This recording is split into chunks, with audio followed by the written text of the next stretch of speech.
Good morning mga kabisay. Ayan, nandito na po ako sa Bohol. So, ayan po. Nanahimik ako 2 days kasi po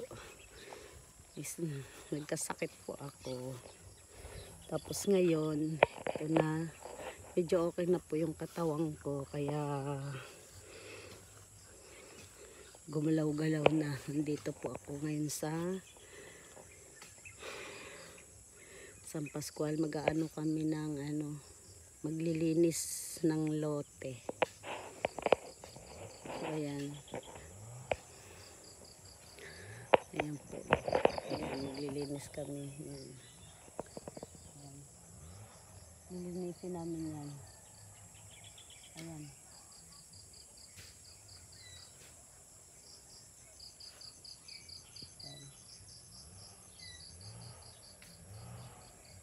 Ayan po, lilinisin namin kasi tatanim kami ng mga prutas, kung ano itanim. So, nandito lang po muna ako. Titingin lang muna dito habang may naglilinis doon. Ayun o. Sana.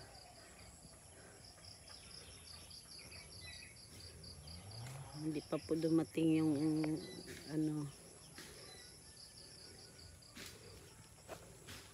wala kaming arke lang maglilinis.